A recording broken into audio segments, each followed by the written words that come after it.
دو عورتیں قاضی ابن ابی لیلہ کی عدالت میں آئیں۔ یہ اپنے زمانے کے مشہور و معروف قاضی تھے۔ قاضی نے پوچھا، تم دونوں میں سے پہلے کون بات کرے گا؟ ان میں سے بڑی عمر والی خاتون نے دوسری سے کہا، تم اپنی بات قاضی صاحب کے آگے رکھو۔ وہ کہنے لگی، قاضی صاحب، یہ میری پھوپھی ہے، میں اسے امی کہتی ہوں، چونکہ میرے والد کے انتقال کے بعد اسی نے میری پرورش کی یہاں تک کہ میں جوان ہو گئی۔ پھر میرے چچا کے بیٹے نے نکاح کا پیغام بھیجا، انہوں نے ان سے میری شادی کر دی۔ میری شادی کو کئی سال گزر گئے، ازدواجی زندگی اچھی گزر رہی تھی کہ ایک دن میری یہ پھوپھی میرے گھر آئی اور میرے شوہر کو اپنی بیٹی سے دوسری شادی کی آفر کی، اور ساتھ ہی یہ شرط بھی رکھی کہ پہلی بیوی یعنی میرا معاملہ اس کے ہاتھ میں دے دے۔ میرے شوہر نے کماری لڑکی سے شادی کے چکر میں شرط مان لی۔ میرے شوہر کی دوسری شادی ہوئی۔ سہاگ رات کو میری یہ پھوپھی میرے پاس آئی اور مجھ سے کہا، تمہارے شوہر کے ساتھ میں نے اپنی بیٹی بیاہ دی ہے، تمہارے شوہر نے تمہارا معاملہ میرے ہاتھ میں دے دیا ہے، لہٰذا میں تمہیں تمہارے شوہر کی وکالت کرتے ہوئے طلاق دیتی ہوں۔ یوں مجھے طلاق ہو گئی۔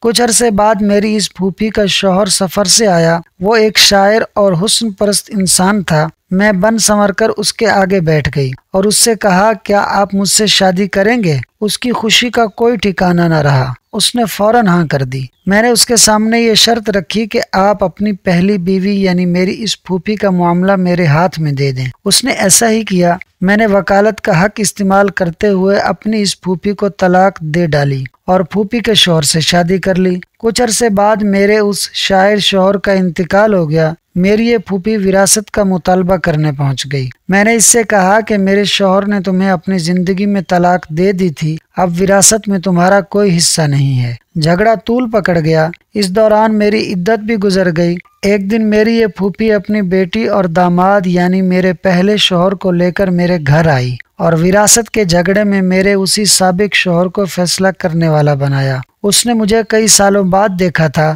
مرد اپنی پہلی محبت نہیں بھولتا، چنانچہ مجھ سے یوں مل کر اس کی پہلی محبت نے انگڑائی لی۔ میں نے اس سے کہا، کیا پھر مجھ سے شادی کرو گے؟ اس نے ہاں کر دی۔ میں نے اس کے سامنے شرط رکھی کہ اپنی بیوی یعنی میری اس پھوپھی کی بیٹی کا معاملہ میرے ہاتھ میں دو۔ اس نے ایسا ہی کیا۔ میں نے اس سے شادی کر لی اور اس کی بیوی کو اس کی وکالت کرتے ہوئے طلاق دے دی۔ قاضی ابن ابی لیلہ سر پکڑ کر بیٹھ گئے۔ پھر پوچھا کہ اس کیس میں اب مسئلہ کیا ہے؟ میری پھوپھی کہنے لگی، قاضی صاحب، کیا یہ حرام نہیں کہ میں اور میری بیٹی دونوں کی یہ لڑکی طلاق کروا چکی ہے، پھر میرا شوہر اور میری بیٹی کا شوہر بھی لے اڑی ہے، اور اسی پر بس نہیں، دونوں شوہروں کی وراثت بھی اپنے نام کر لی۔ قاضی ابن ابی لیلہ کہنے لگے، مجھے تو اس کیس میں حرام کہیں نظر نہیں آیا۔ طلاق بھی جائز ہے، وکالت بھی جائز ہے۔ دوسرے شوہر سے طلاق کے بعد بیوی پہلے شوہر کے پاس دوبارہ جا سکتی ہے۔ تمہاری کہانی میں بھی ایسا ہی ہوا ہے۔ اس کے بعد قاضی نے خلیفہ منصور کو یہ واقعہ سنایا۔